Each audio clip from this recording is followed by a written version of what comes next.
What's up, guys? It's your girl Ginger, the true crime queen. I'm reminding you now that listener discretion is always advised. The dark nature of this show is not suitable for young ears or those that are sensitive to graphic material. But without further ado, let's get it.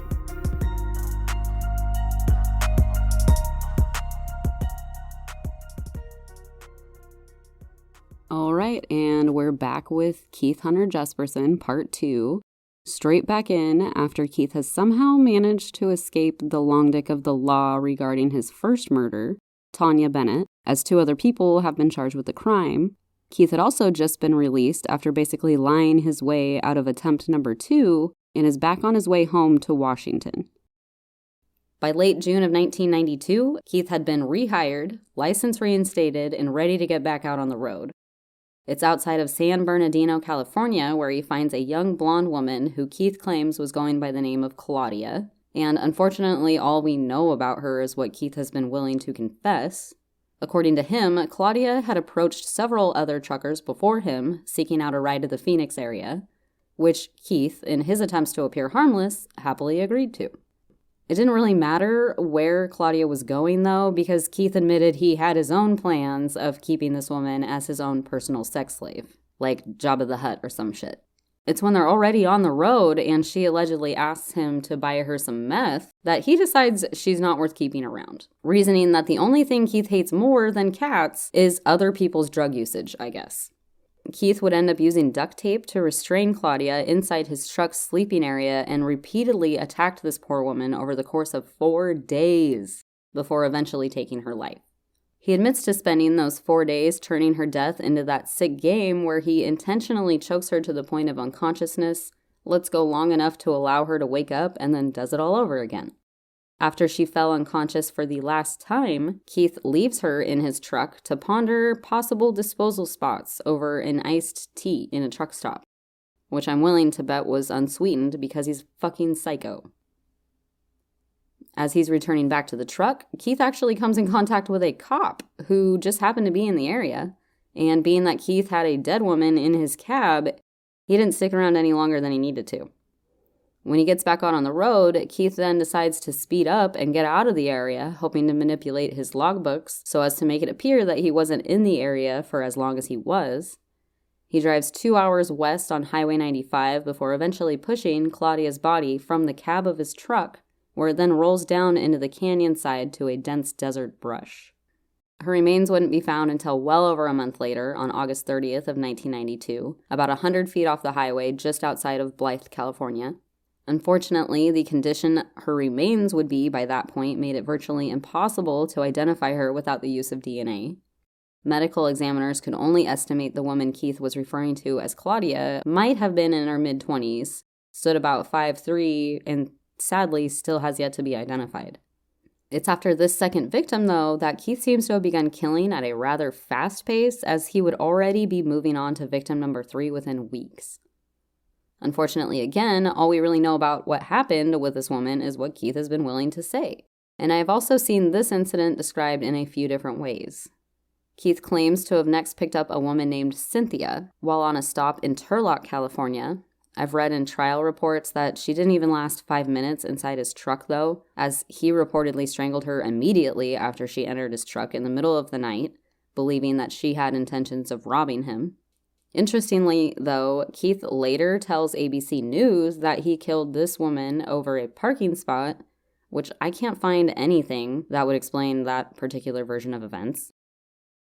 There was Cynthia Rose. You killed her over a parking spot? Yes, I did. It was supposed to be a parking spot. Victim number 3's remains were eventually discovered 10 miles south of Turlock, California, located behind a Blueberry Hill Cafe off of Highway 99. She was eventually identified as Cynthia Lynn Rose Wilcox and was estimated to be about 32 years old when she passed, but I really couldn't find any more information on her despite her being identified, which is honestly super sad. Keith remembers feeling almost upset that he killed her so quickly and that he didn't take more time to explore all of his options with her. And because of this, he essentially becomes hyper-focused on all these different ideas and fantasies for his next potential victim. Not even 2 months later, in November of 1992, Keith finds himself with victim number 4. This time he claims that while staying in Salem, Oregon, he met a woman who initially agreed to come back to his truck for the evening. It seems as though that Keith requires a bit more time, though, than most of her customers, if you know what I mean. And apparently after the show was over, this woman had doubled her price from $40 to $80. Naturally, Keith was not understanding and basically offered to kill her instead for free, which apparently she then took as a challenge, according to him, who then spent the next few hours subjecting her to his creepy little death game until he claims to have gotten bored with it and strangled her for good, and then takes all her money. How nice. Keith tries to play it off like she was asking to be killed, literally, and I don't believe that for 1 second, but I feel it's important to include since there's a recording of Keith actually saying that. I did kill her, yeah. Her attitude was like her life was all hell and she didn't want to be around and she wanted me to feel sorry for her, and I just, I could kill you to put you out of your misery, and she said go for it, so I did. She asked you to kill her? Well, I told her that, if your life's so bad, why don't you just end it? Honestly, who fucking knows anymore with this guy, though? 8 weeks later, her body would be discovered behind a G.I. Joe's in Salem, Oregon. The remains had been covered by old leaves and blackberry vines. She was eventually identified as 23-year-old Lori Ann Pentland, who was reportedly living in Carlton, Oregon at the time, but was originally from St. Ignatius, Montana, and that's literally all I could find about her. Keith believed his next victim to be homeless and can't quite remember if she went by the name Cindy or Carla. He found her waiting outside in the rain at a truck stop near Corning, California, and figured she wouldn't turn down a meal, so he offered to buy her some dinner. He learned she is looking for a ride just a couple hours south to Sacramento to see her sister and offers to take her the rest of the way so as to get her inside his truck. Once inside, I believe an exchange for sex is made, but Keith inevitably makes her suffer through several rounds of his choking fetish before eventually crushing her windpipe. Within days, this woman's body was found in an embankment off Highway 152 near Gilroy, California, by another truck driver who had stopped in the same area to pee real quick. Which is weird because now I'm wondering how often truckers are stopped on the side of the road either dumping bodies or legitimately peeing, but I digress. When her body was originally found, though, authorities apparently believed her to have died from an overdose, actually, so she wouldn't even be a known homicide victim until much, much, much later down the road. Even then, she basically remained a Jane Doe for the last 29 years until just last year when she was finally identified as 45-year-old Patricia Patsy Skipple of Molalla, Oregon, with a huge thanks to the DNA Doe Foundation. With that being said, though, I still can't find much information on the person Patricia was before she crossed paths with Keith. And to be honest, that's just the most irritating part of writing these sometimes, is there's just always so much more information to report about the killer than their victims, even after 30 years pass by.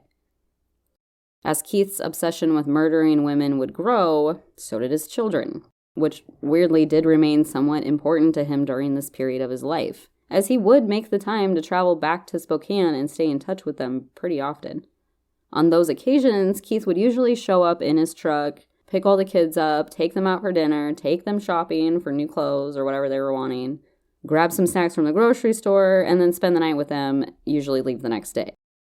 Like, it's pretty crazy to think about how this guy has the ability to just turn off the psycho aspects of his personality and legitimately spend time with his kids. But one thing I have learned is that you can never expect Keith to be 100% cool. He's always doing something fucked up in one way or another. Melissa remembers her father having this fucked up long-running joke he'd like to say as they would pass by the Oregon State Penitentiary, saying, "Look, kids, someday I'm going to be there," semi-sarcastically, as he would pull on the big truck horn and wave at the prison for the kids. He's just got those, major, cringy dad vibes, you know? Melissa even explains, she loved her dad, but honestly did not like spending that much time with him as she got older. She remembers being super anxious when he would come around to visit. She remembers him having this god-awful habit of talking inappropriately about his sex life, especially around them as children. Even when he would take them out in public places, he would often, catcall or make these nasty sexual innuendos to the women nearby, despite him having 3 clearly embarrassed children tagging along. Melissa tells her podcast listeners that this one time her father had pulled over on the side of the road to help this one woman who had a flat tire. She feels her father used them as props to help the woman feel more comfortable when accepting his offer to drive her home.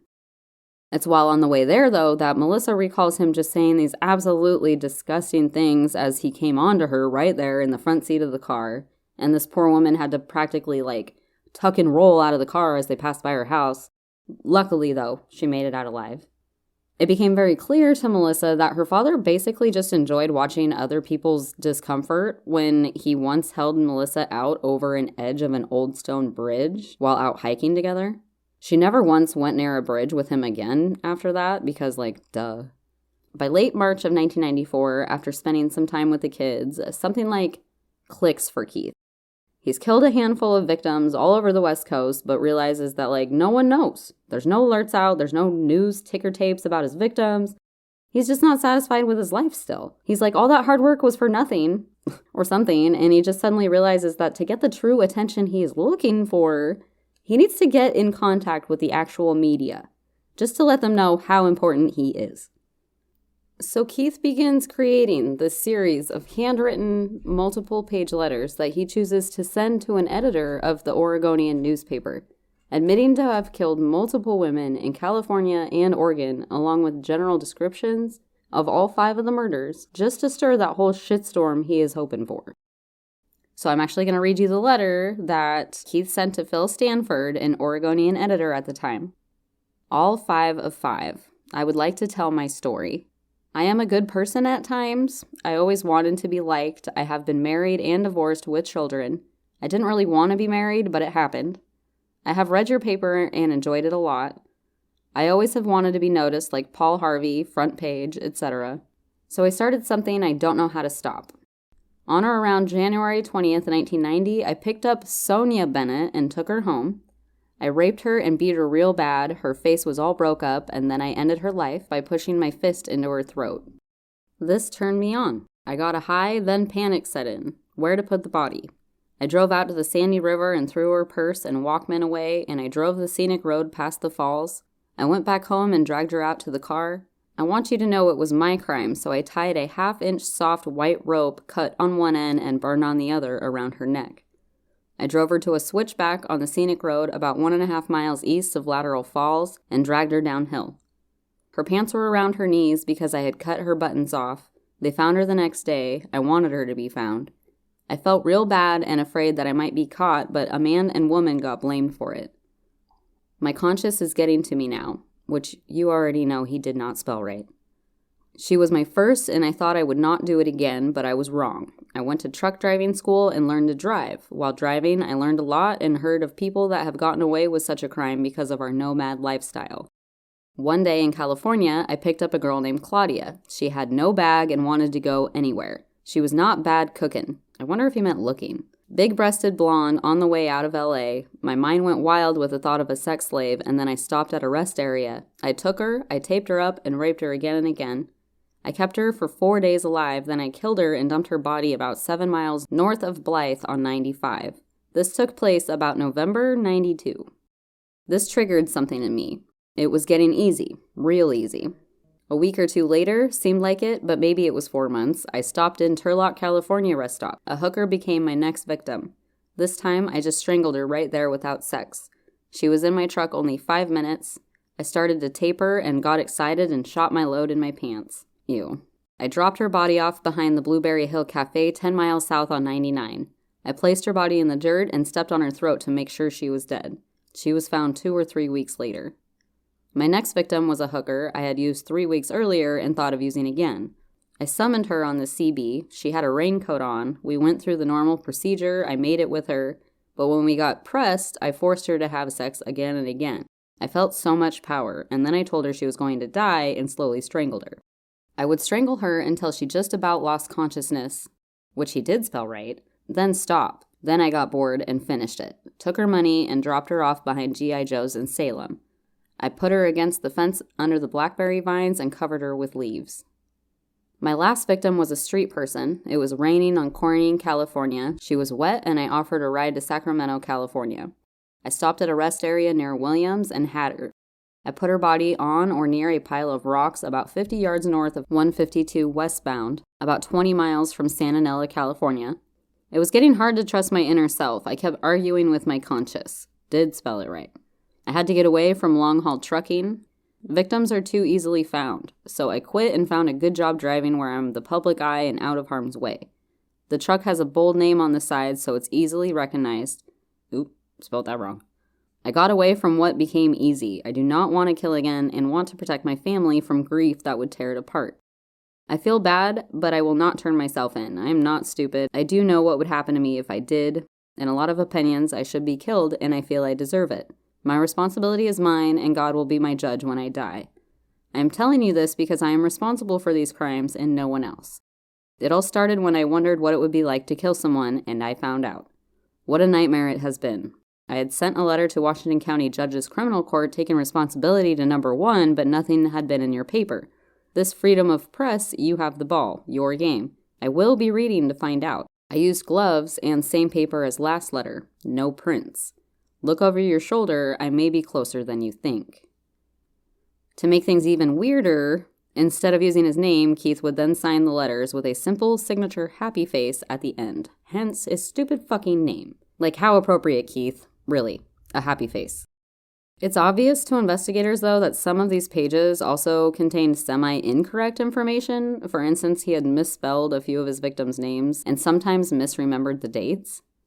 And in true serial killer fashion, all that effort of wearing the gloves to conceal his identity through 6 whole pages of ramblings, then this stupid fucking idiot goes and licks the goddamn stamp he sends it off in the mail with.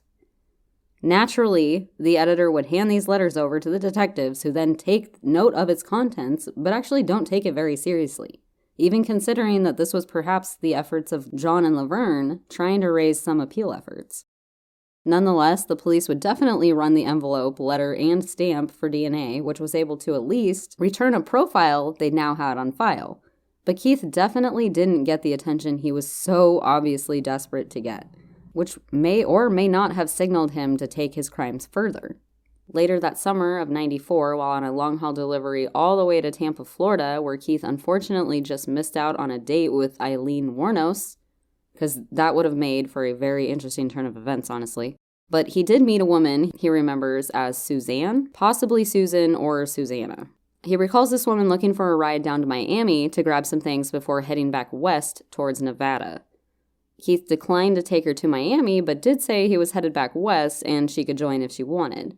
The beginning of their travels together sounded decent, actually. They stopped somewhere, showered, had dinner, and even slept through the night together in his cab. Nothing freaky-deaky about it. Apparently, Keith's air conditioning had gone out, though, and he woke up in the middle of the night all hot and bothered.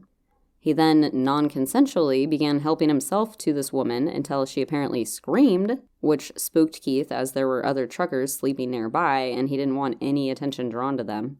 So he tells her to keep quiet and do as he says, forcing himself on her before falling back asleep. After laying there, though, Keith gets nervous that she's probably going to press assault charges anyway, which is the last thing he needs again, so he then strangles her, as he believes that she tried to fake sleep.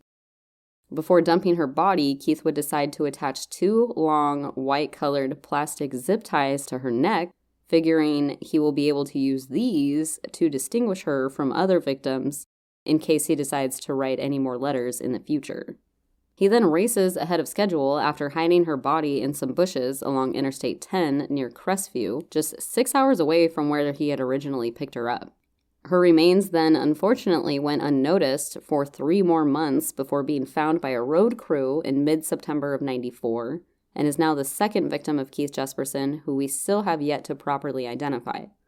With 6 victims under his belt, Keith begins wondering if any other major media outlets have noticed yet and begins picking up different magazines along his travels, reading different articles on serial killers.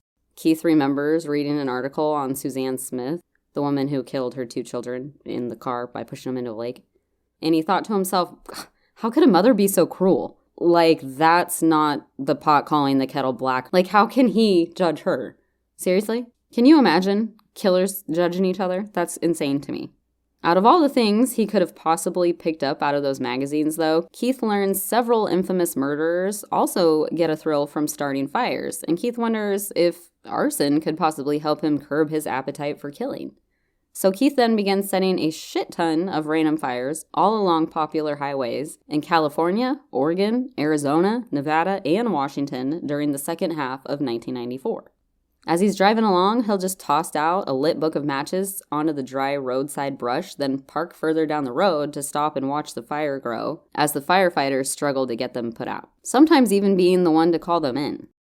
Keith claims one of his biggest fires had destroyed over 2,000 acres in the Columbia Gorge area, which he would drive by several times as the land healed, feeling the rush all over again.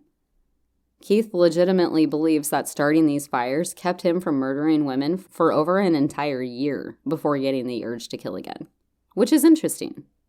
Now, I'm not sure if it was his doing or not, but Keith's own truck would eventually catch on fire while stopped in Denver, Colorado in January of 1995, leaving him out of commission until he was able to get back to Washington where he could get a replacement truck.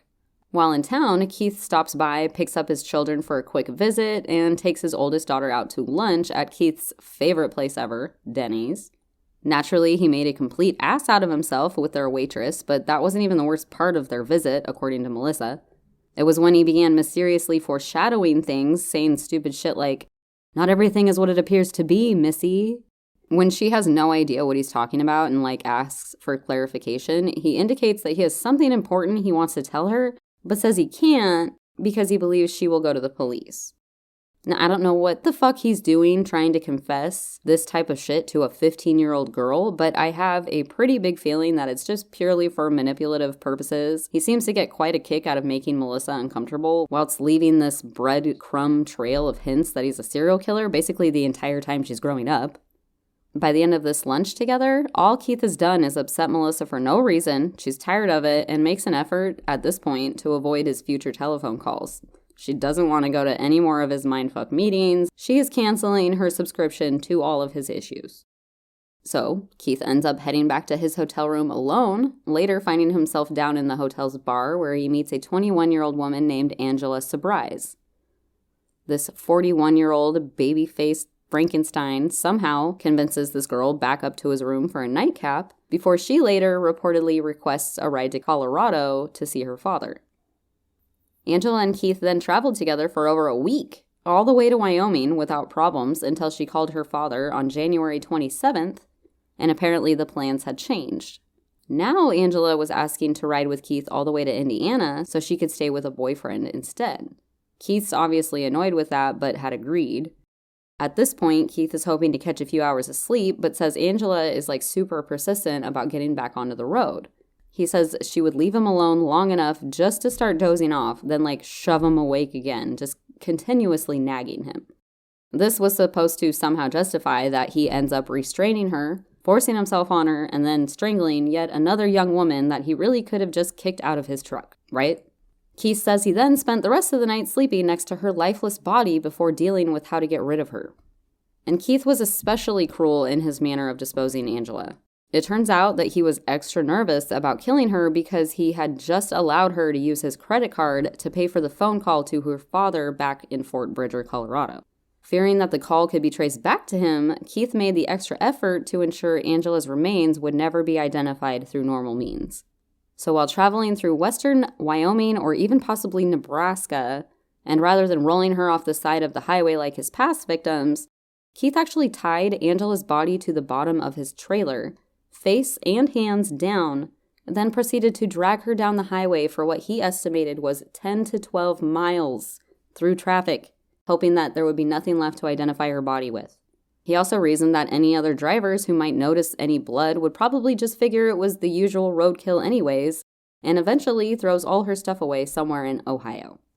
Yeah, this is top-tier sadist shit. I think we got a bingo on our hands, ladies and gentlemen, because this man is the absolute epitome of evil. And unfortunately, Angela wouldn't be found, much less identified, until months later and only at Keith's disclosure. I felt that by dragging her under the truck, that I would destroy all evidence of who her identity was. Did you choke all of the women? Yes, I did, yeah. Why did you choke them? That's what I had done with the first one, so I never changed. It worked the first time, so I went to the second and third, fourth, and fifth. In an interesting turn of events, though, in the few short months following the murder of his 7th victim, Keith actually ended up reuniting with a woman he liked enough to not immediately snuff the life out of, and claims to have actually started dating. 41-year-old Julie Ann Winningham, said to be from Camas, Washington, was around the same age as Keith and happened to also be a truck driver, so she knew what the lifestyle entailed. She was also the single mother to a teenage boy at the time, so they actually had quite a few things in common. They had gone on a couple previous dates a few years earlier, one down to Knott's Berry Farm even, where he was suckered into buying her a single $40 joint, according to him. But he didn't end up keeping in contact much because he didn't like the fact that she smoked weed, says the murderer. Kind of a weird double standard, but whatever, Keith. Don't let the door hit you on the way out. According to Keith's daughter, Melissa, even she had once met or heard of Julie, who at that time had been introduced to her as his girlfriend. Keith had apparently gushed to his 15-year-old daughter about his plans to buy a beach house where she could come live with them even. So from her perspective, her mostly cringy father was seemingly bettering himself and maybe wasn't so bad after all. From the few things she did learn of Julie, Melissa seemed pleasantly surprised her father had found someone who could handle his weird-ass sense of humor with an equally sassy one of her own. By this time, of course, too, Keith's family was somewhat aware that there was a serial killer amongst them, mainly because the news had been cautioning people in the Pacific Northwest of an anonymous person dubbed the Happy Face Killer that had been kidnapping and killing women across the country. But not a single one of them had ever considered it might be their weird-ass dad. It was March of 1995 when Keith ran into Julie at a truck stop in Troutdale, Oregon, and he offered to take her out for coffee and do some catching up. He says they would end up spending the entire weekend together in what sounds like some hardcore infatuation, with Keith apparently getting some serious feelings for her again and was hoping she would come back on the road with him. Evidently, she agreed, but Julie had recently got into some legal troubles, and Keith would need to help her pay some of the court fees before leaving town. I guess to help make up some of the money she needed, Julie then ended up selling her car to a friend, where Keith ended up signing the bill of sale as a witness. Unfortunately, it was not very long into their travels on the road that Keith decided Julie's tendency to get bossy when she drank, which from his words reminded him too much of his father, and unfortunately for her, Keith has some major unresolved issues in that department. While parked on the side of Main Street in Washougal, Washington, Keith admits to forcing Julie into having sex before choking her out of consciousness. While she's knocked out, he applies duct tape to her wrists and ankles before driving to a more private area of town, reportedly without pants on, I guess. And now I'm wondering how many truckers are just freeballing it out there on the road. Keith claims to have so nicely awoken Julie by slamming on the brakes of the truck, which then sent her flying to the front of the cab, hitting her head on part of his driver's seat. Keith then takes the time to tell Julie about every single previous victim he has had, until informing her that she will become number 8 as he wraps his hands around her neck. According to Keith, Julie's last words before she passed were, "But what about your kids?" To which he claims to have answered, "You can't even look after yourself. How could I trust you with my kids?" Like, damn, dude, that is obviously not what she meant. Always missing the fucking point. I swear to God, I hate this man. And this part, too, I don't really understand about Keith. He went the literal extra mile to dispose of his previous victim so as to reduce the chances of her being identified and possibly traced back to him, right?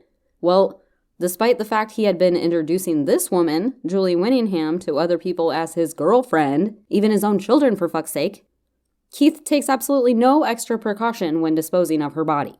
It's almost like he wanted to be caught.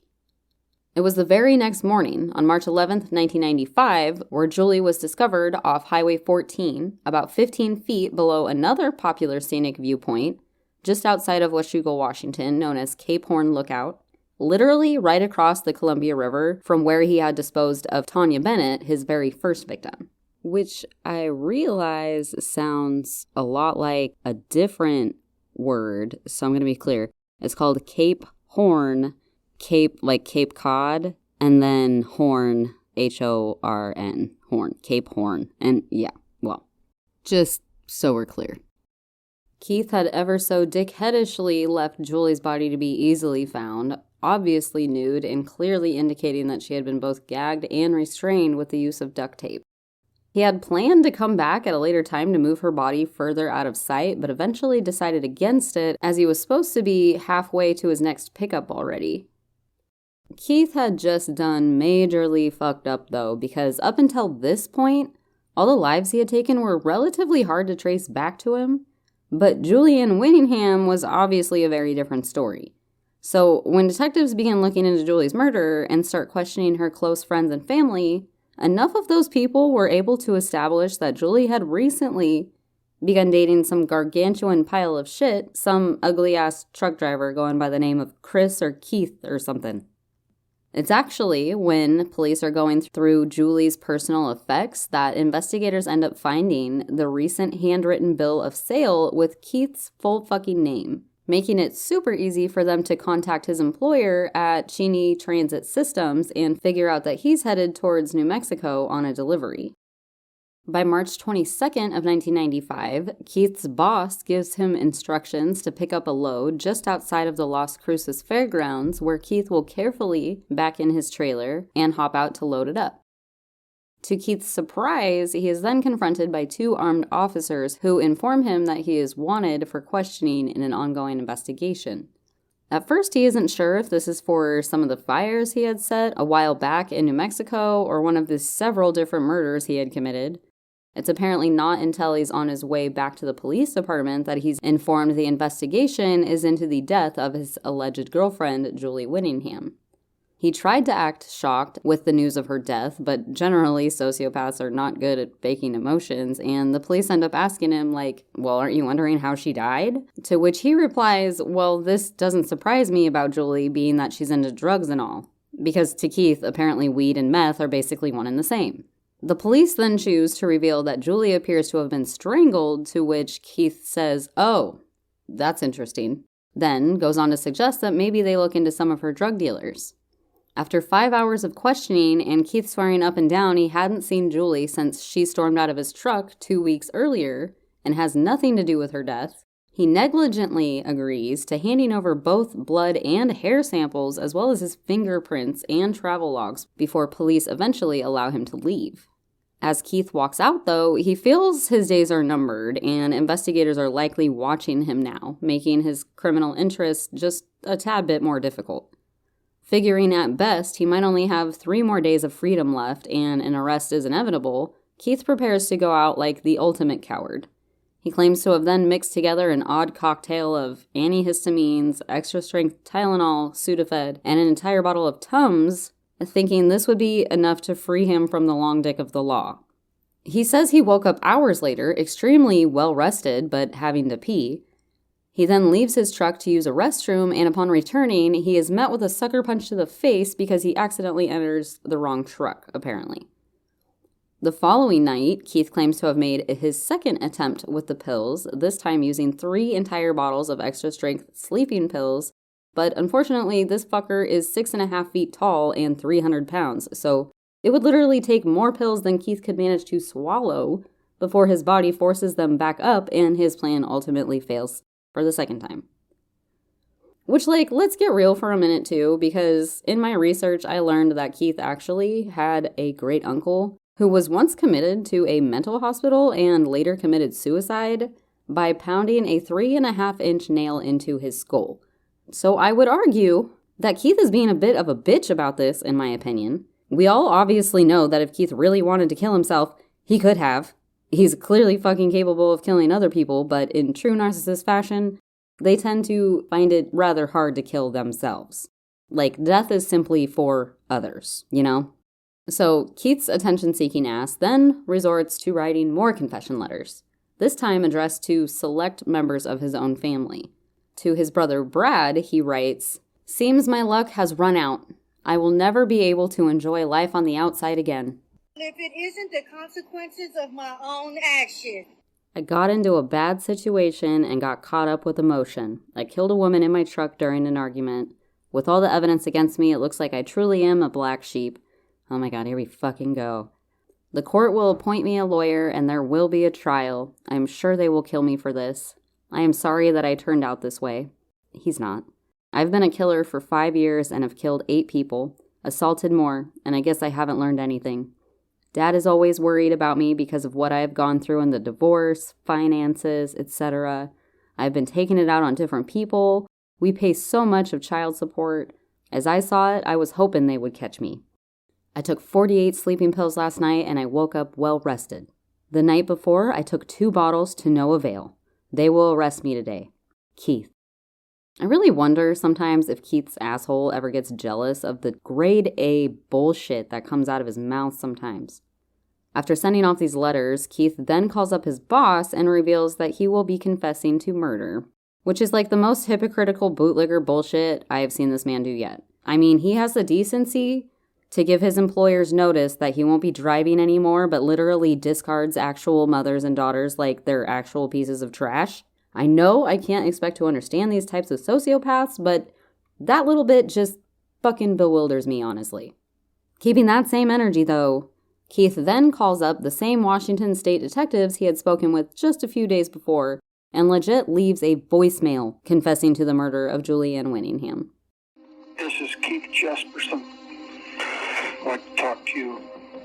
I'll be in Phoenix in the morning. And you were right. I've been fighting with myself for the last 2 days. Tried to kill myself a couple times and it hasn't worked. Not a damn pill in this damn country. I'll talk to you in the morning. Bye. March 23, 10:38 p.m. Like, if you thought text message breakups were bad, where would you write voicemail confessions? Yeah, this is Keith. I am in Arizona. I'll call you when you're there, I guess. I don't want to turn myself in, so I'll talk to you later. Bye. Keith explains he's ready to admit that he did in fact kill Julie over an argument in his truck. The detective plays it real casual, asks Keith to stay put so he can arrange for closer officers to come get him. Keith then writes his name on a piece of paper and holds it up for the police to read as they arrive, so there wasn't this huge scene there in the diner. At 40 years old, Keith Hunter Jesperson is finally arrested and taken in by Cochise area police on March 25th of 1995 for the kidnap, rape, and first-degree murder of Julianne Winningham. He's placed in county jail and put on suicide watch, where he'll end up waiting for 3 days until detectives from Washington are able to come down and retrieve him. He made it actually pretty easy for these detectives, too. They basically thought this case would be closed in no time, but little did they know they had just arrested none other than the limp dick doodler. No. I seriously wish the media used more self-deprecating names for these guys, but they didn't. Keith's hoping, though, that these detectives only know about Julie's murder, which to him meant that there still might be a possibility to see life outside of prison one day, figuring he'll only get 30 years tops for manslaughter, or maybe even second-degree murder if he does things right, thinking the charges can probably be reduced. Worst-case scenario, Keith's thinking he'd be about 70 years old upon release, no big deal. But for that to happen, though, these investigators cannot find out about the confession letters that Keith had sent to his family. So he didn't waste any time either, and apparently called his brother Brad the very first chance he got after arriving back in Washington and being booked into Clark County Jail. You think he realized the jail was probably listening, but it didn't really matter anyway because Brad had already hilariously given the letter over to the police at the ironic urging of their father Les, who reasoned they would also be charged for withholding evidence if they didn't. And after all that, the whole half-ass attempt to commit suicide, calling his bosses, writing the letters, confessing in a goddamn email, for fuck's sake, this Aries, hot-headed son of a bitch then goes and actually pleads not guilty to the charges of Julie's murder. Why? Because he's hoping for a plea deal. With 7 additional investigations just starting to look into his other murders, Keith is now looking at several possible death sentences. Keith's family would obviously find out the news too. Melissa's mom would end up having a family meeting with the children where she basically goes, "Your father's been arrested for murder," but does not divulge any other information to the kids, even to the point of banning the news or newspapers in the home, which rightfully so, honestly. Melissa would end up spending her entire summer learning about her father's appalling double life at her local library, though, instead. It shouldn't surprise you much either that Keith half expected to be treated like some sort of god when he got to jail, but as other inmates became aware that Keith was in for rape, They would instead ironically greet him with the nicknames like Freak and Rapo, which honestly, that's just hilarious to me, but despite being this big, tough serial killer, Keith still manages to get bullied like he's 10 years old again. Even better, though, some inmates had apparently made up rumors that Keith was both a necrophiliac and a cannibal, which actually makes him super pissed, because that means Keith only ranks slightly higher than crooked cops and pedophiles. And I just love that for him. To keep himself distracted, then, and since the metaphorical cat is then already out of the bag, Keith begins taking ownership of his previous anonymous letters while adding 3 more victims to the list. He soon begins writing more letters from his prison cell, addressing them to nearby media outlets, including one to Channel 8, another to Channel 2, as well as both the Associated Press and the Oregonian again.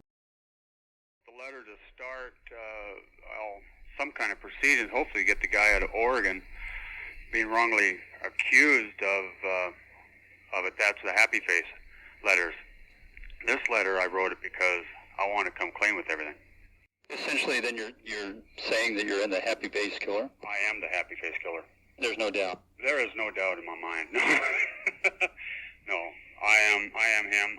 That was started for some kind of show proof that there's somebody out there that's responsible for that crime, because the innocent man was sentenced.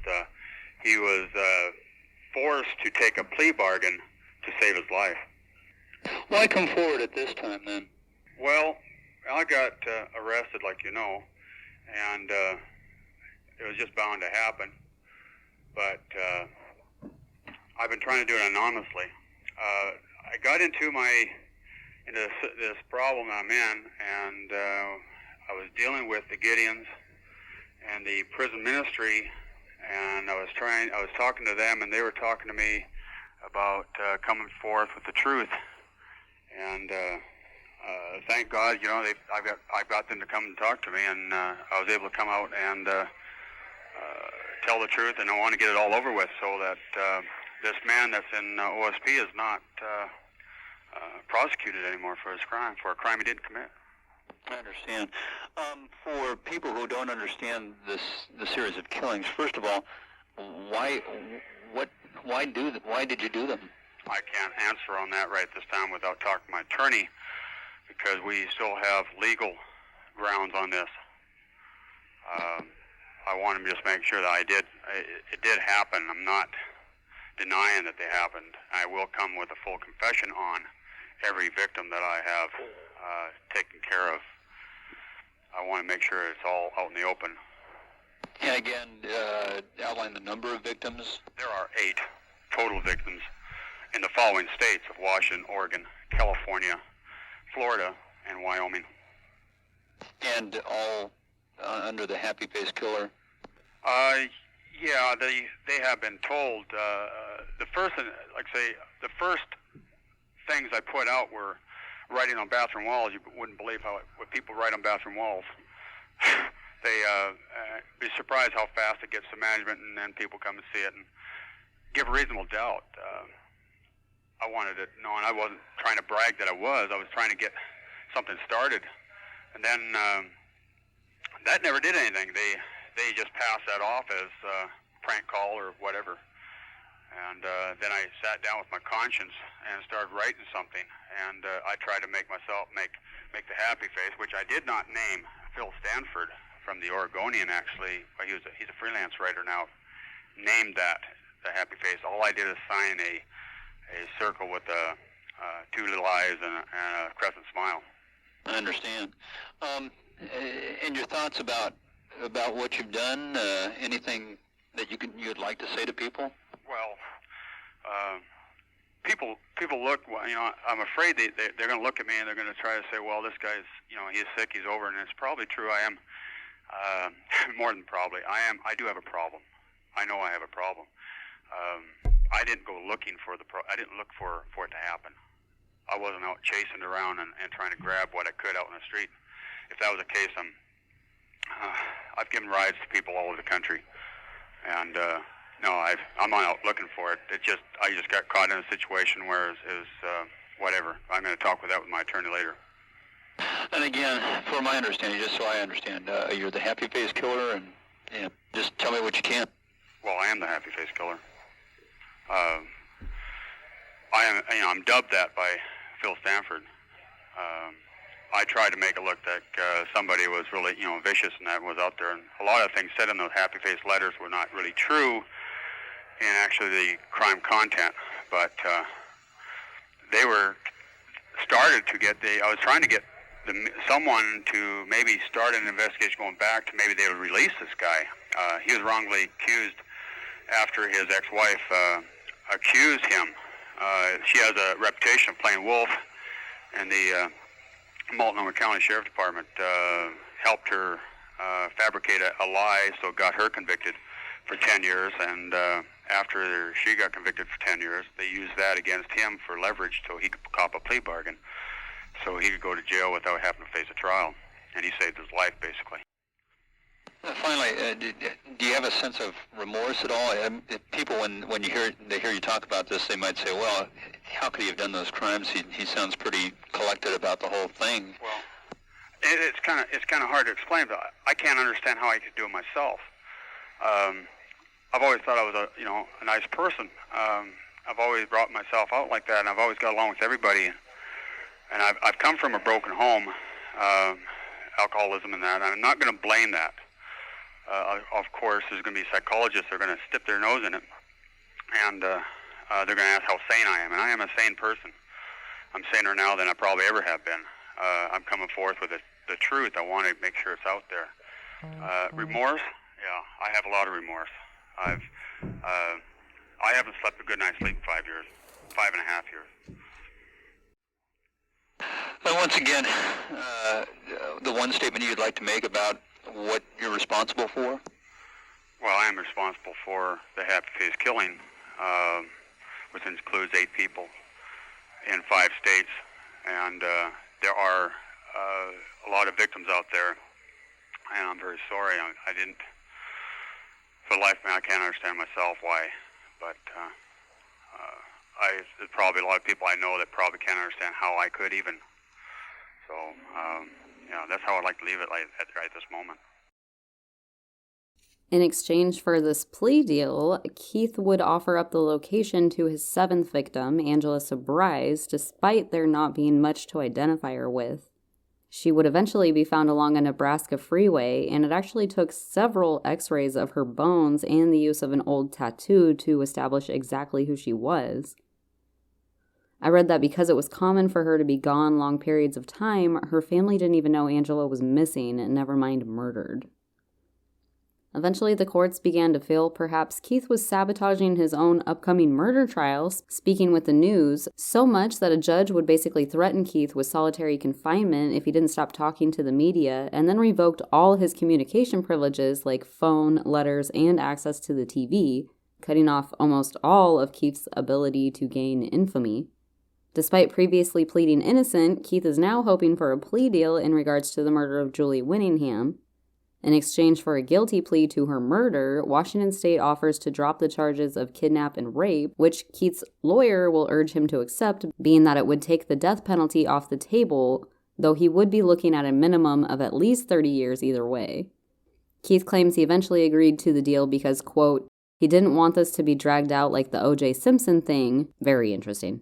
By October 8th of 1995, Keith Hunter Jesperson would plead guilty to the first-degree murder of Julie Ann Winningham and is later sentenced to a minimum of 34 years and 4 months to life behind bars. However, this was just the first of many to come. Julie Ann's only son, who was only a teenager at the time, made sure to be front row to represent his mother during Keith's conviction. I read that at some point during his guilty plea, Keith actually winked at this poor kid, who then actually jumped the courtroom barrier to attack Keith himself, but was unfortunately shut down pretty quickly by the many guards posted close by. I feel it's important to mention, too, that I have seen Julie's son claim himself that Keith and his mom were not in an actual relationship and she was not his girlfriend, which could actually be true. I mean, who really knows? Keith's next priority was to take ownership of his first murder, 21-year-old Tanya Bennett. Being that the state of Oregon had already spent taxpayer money to hold 2 other people accountable for the murder, Keith was going to have to bring some pretty irrefutable evidence to the table to prove he was actually her true killer. Keith presented 2 different ways to prove this. First, he mentions to a lawyer representing John and Laverne that there would be blood evidence everywhere in the Portland area home, even on the ceiling.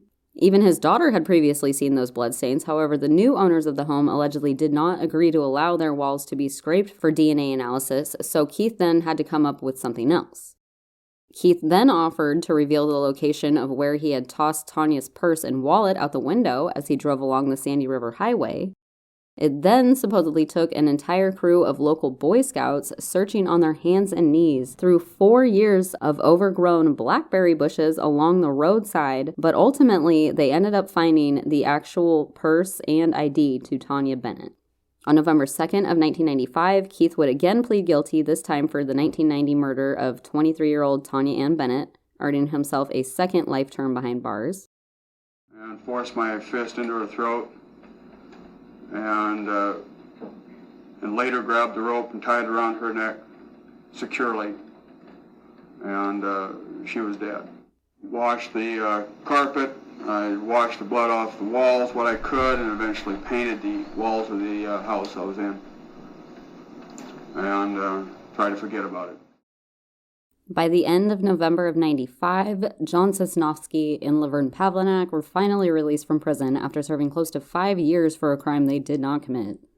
The judge did make sure to give Laverne his 2 cents for lying in such a monumental way while also costing Oregon taxpayers tons of money, though she did get to return home to her family at the end of the ass tearing. John's convictions would eventually be reversed, but I believe Laverne was still held accountable for the crimes that she did end up committing in the course of her false confession. It was written in Jack Olson's book that when he learned John and Laverne had officially been freed from prison, Keith literally started crying, saying, "I couldn't help myself for about 10 minutes. I lose total composure and I was just very overjoyed. Basically, my feeling is God bless them." I feel like Keith later tries spinning this into him being the nice guy, making sure 2 innocent people weren't stuck in prison with him for a crime they didn't commit, more so than the whole taking responsibility aspect of Tanya's murder. Because evidently, this whole thing inspired Keith to continue attempting to free even more people from prison, regardless if they were innocent or not. Apparently, a man named Jack Krasensi, who had been convicted of murdering his wife back in 1992, had offered Keith up to $10,000 to falsely confess to murdering her, hoping it would get Jack released from prison as well. The plan failed, obviously, and also damaged Keith's credibility going forward, as he was still being investigated for the additional murders in California, Wyoming, and Florida. While dealing with things in Oregon, though, Keith would also end up pleading guilty for his 4th victim, the murder of 23-year-old Lori Ann Pentland on December 15th of 1995. Over the next 3 years, Keith had done some major mother truckin' research, too, realizing that he would have to tread very carefully when it came to the confession of his 7th victim, Angela Surprise, the woman who had been dragged underneath the truck. Keith learned that if he admitted to killing Angela while traveling in Wyoming, per his previous confession letters, he would likely end up in the electric chair despite all his previous plea agreements, being at that time, capital punishment in Wyoming was automatic when a murder was either A, premeditated, or B, committed during a felony crime like armed robbery or sexual assault, which was obviously the case. Keith would begin purposely retracting prior confessions in an effort to reduce his credibility entirely, hoping the confessions he had originally made wouldn't be held against him after realizing that the majority of evidence the authorities had was actually coming from his own mouth and not whatever was left of the woman he had disposed of years earlier. He even began bragging that his actual number of victims was as high as 166, now alleging to have killed both men and women in the US and Canada. None of that has been proven to be true, though. Keith was getting so cocky that Fox News even offered to hook him up on a lie detector test with Marcia Cross, the lead prosecutor for OJ's murder trial, obviously for ratings. But Keith was adamant that he had never failed a polygraph in his life, to which the network apparently did not want to push further. Keith would continue claiming that he murdered Angela while traveling through Nebraska, specifically, reasoning that's where her remains had been found and that he had always disposed of the women in the same state in which they were killed. And would you even be surprised if I told you he then began writing even more of his infamous weird-ass letters? This time to various media outlets based in Wyoming, hoping to talk himself out of their clutches. It seems, though, the governor of Wyoming at the time didn't appear like he would be backing down, though, and Keith would eventually end up agreeing to plead guilty yet again in exchange for his third life sentence on June 3rd of 1998. It would take almost 10 more years before Keith received his fourth conviction on July 27th of 2007 for the murder of 43-year-old Patricia Skipple, despite the fact she was actually still a Jane Doe at that point, which is pretty cool. 2 years later, and Keith has taken another guilty plea for the 1992 murder of the 32-year-old Cynthia Lynn Rose Wilcox.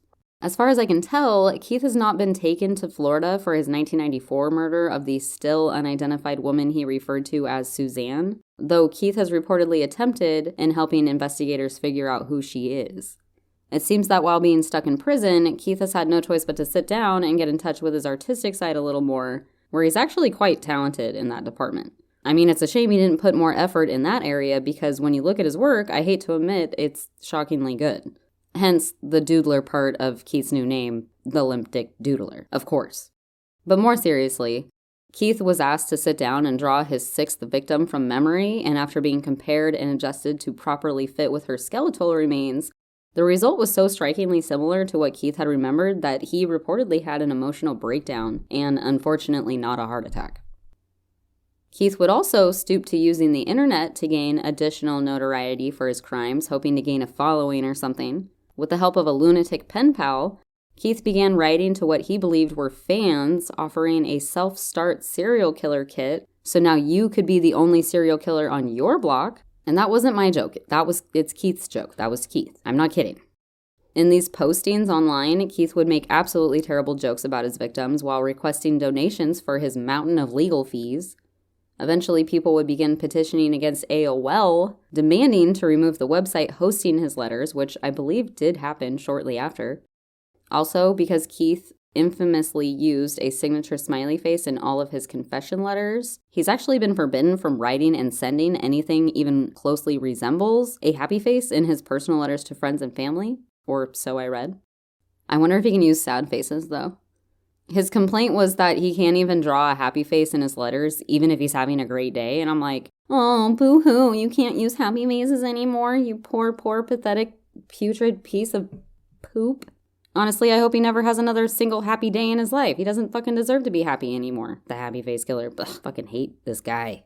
In 2010, the ABC television show 2020 was granted access to a telephone interview with Keith where he clearly indicated how little he cares about the lives he had so ruthlessly taken. That is where I got a majority of his comments about the murders. I'm sorry it happened. Wish it never happened. And can we move on? Can we move on? Yeah, I mean, come on. I mean, it's done. It's over with. How would you feel if somebody did this to your daughter? Well, I would probably search him down and kill him. Yes, I'd like to go back in time and change it and make it all go away and make it all peaches and cream again, but I can't do that. At the time, I could justify each and every one of those murders, and at this time, I cannot. In 2014, Keith was portrayed by actor David Arquette in the made-for-TV film titled Happy Face Killer, depicting Keith's crimes. A lot of things about that sentence were cringy. I'm not sure if it's the fact it was David Arquette would agree to play this role, or A&E actually spending money to make this into a movie for television. It was shortly after it debuted that the only known survivor of Keith Jesperson, the young mother with the baby whom he drove back to the parking lot in Mount Shasta, she had reportedly been depicted as a sex worker in this movie, and the now-turned-nurse actually ended up suing the television network, the movie's scriptwriter, and a few others for defamation, intentional infliction of emotional distress, and invasion of her privacy. Keith himself had never even referred to her as being a prostitute, so it's sort of unclear exactly where the scriptwriter got the idea that she was one. I'm unsure how the lawsuit turned out, but I would have to imagine they probably settled out of court because a couple years down the road, Keith's own daughter would end up interviewing this woman for a segment on True Crime Daily, where Melissa had recently begun working as a correspondent at the time. And I'll leave that interview linked for you guys, and you should watch it because it's actually pretty interesting. Since then, Melissa has built quite a resume for herself, including hosting the show Monster in My Family, where she interviews other family members of people who did some really terrible things, as well as 2 podcast series, 2 books that focus on a similar perspective. I have also recently read that the podcast has plans to become a television series, so I really think Melissa's managed to take what her father has given her and thrown it back in his face. I will leave the direct links to her podcast, books, and shows in the episode sources for those that are interested. Unfortunately, Miss Rose, Melissa's mom and Keith's ex-wife, had lost a long battle to cancer pretty recently, back in April of 2021. She was able to remarry and even had 2 more children after her divorce from Keith, so I believe the second half of her life was much more enjoyable than, I guess, the first. Ironically, though, according to Melissa, her mother reportedly passed on Keith's birthday, of all days, which Keith actually took as an opportunity to give himself credit for, somehow. You know, he just has this incredible way of ruining literally any possible interaction his children could possibly have with him. You can tell Keith's still a big-ass bitter bitch, though, if you follow Melissa on her TikTok, where she recently shared that her father still sends her obviously insecure letters. Just last summer of 2022, Melissa got married, and her father Keith took the time to write and mentioned he never stopped loving her despite all the horrible things he had done to her and others the entire time she was growing up, but not before mentioning that both her and her husband are looking rather fat and that the marriage would most likely not work out. So, clearly, Keith hasn't changed at all. He's still as self-serving and narcissistic as ever. For the record, Melissa does believe her father should have got the death penalty for his crimes, feeling only then his victims would have true justice, and I would have to agree. She really does advocate from her heart, and I appreciate her sharing so much with us. I wish I could say more about the individual women that Keith has killed, but unfortunately, there's just not much information about their lives, aside from what Keith has claimed and what has been made available publicly. To be clear, even some of the women that were identified don't have a picture to match with their name. So let's try identifying these last 2 victims, because they were most definitely someone's daughter, someone's sister, aunt, cousin, someone's best friend. Without knowing who these women are, it's very hard to properly lay them to rest, and someone out there is likely still wondering what happened to them. The 1992 Jane Doe, known as Claudia, or victim number 2, was picked up from the Los Angeles/San Bernardino area of California prior to running into Keith. She was on her way to Phoenix, Arizona, so it's possible she might still have family in or around one of those 3 places. She was estimated to be about 5'4", 120 pounds, with wavy, shoulder-length blonde hair between the ages of 21 and 26. She was found to have 2 small dots tattooed on her right thumb and possibly had a few teeth missing at the time she died. She was found wearing blue denim jeans with a gray t-shirt embellished with a skeleton riding a motorcycle. I will be including a sketch of her face in the show notes just in case this sounds like anyone who might have gone missing from your family. In that case, please contact the Riverside County Coroner in California, or you can get in touch with the good people over at doenetwork.org regarding Claudia's information. Victim number 6, the 1994 Jane Doe, known as Suzanne, was picked up in the southern part of Florida State between Tampa and Miami and was reportedly headed west to the Reno, Nevada area. She was estimated to be between 5'3" and 5'6", about 115 pounds, and between 36 and 45 years old. At the time of her death, she had been dyeing her naturally brunette hair blonde. She was found wearing a knee-length floral printed dress, 2 silver rings, a black beaded bracelet, and a simple cord belt with these geometric shaped charms at the waistband. A floral print jacket with sequins on the upper shoulder was also found near her body, and she was reportedly toting a pack of tarot cards, as well as a piece of moss-covered wood with her in her travels. And the condition of her teeth indicates she likely wore braces as a teenager and regularly saw a dentist well into her adulthood. If this sounds like it's possible that this is someone you might be related to, please notify Special Agent Dennis Haley at the Pensacola Regional Operations Center. Her remains have since been sent off to the University of Texas for advanced DNA testing, where her information can be added to the entire national database of reported missing people. You can also find her information listed at the doenetwork.org as well. If you have someone in your family that's possibly been a victim of Keith's, or someone else for that matter, it's totally possible a submission of your DNA can help link these Jane Does back to their families. I know some people are a little wary of their DNA being in a database, which is totally understandable, but there are several choices on who to go with these days, and all I'm saying is that if you have a lost loved one, it's not a bad idea to consider looking into one of these. In conclusion, Keith Hunter Jesperson, the limped dick doodler himself, turned 67 last April 6th of 2022. No happy faces allowed. Whenever he is transferred from one area of the prison to another, he is leashed at the neck like a dog in case he gets rowdy with guards, so that's fucking awesome to imagine. I hope it's true. He rarely gets visitors, being that most of his family considers him dead anyways. Being that he never received the death penalty, Keith will at some point technically be eligible for parole, that date reportedly being on March 1st of 2063, when he is approximately 107 years old, meaning he will never be leaving the confines of the Oregon State Penitentiary outside of what I am sure is one of the largest body bags to ever be produced. I gotta quickly shout out everyone who has made an effort to reach out to me over my long, unexpected break. I really appreciate that you guys took the time to personally message or reach out, and it really means a lot, and you wonderful people know exactly who you are. I had somewhat recently replied to someone's message on Instagram before finding out that my account was then banned for whatever reason. I tried fighting it, but there's not much of an appeal process, to be honest, so for now, I would recommend giving me a follow on Facebook to view additional episode photos and any possible announcements I might happen to make. That is until Facebook decides they don't like me either. So until next time, and as always, remember to be safe, lock your damn doors, and never let your guard down, ladies. Ladies and gentlemen, never let your guard down. Not even for tacos, you know?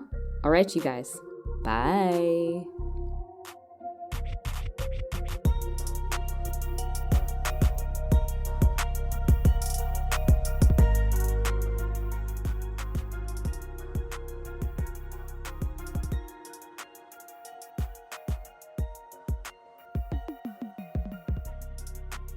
And that was the tea. I hope you enjoyed my rendition of the story, and if so, please tell all your creepy-ass friends about it. You can find the sources I used for the episode in its description. And if you'd like to support the podcast, check out patreon.com/GingerTheTrueCrimeQueen, where you can find even more of that killer content.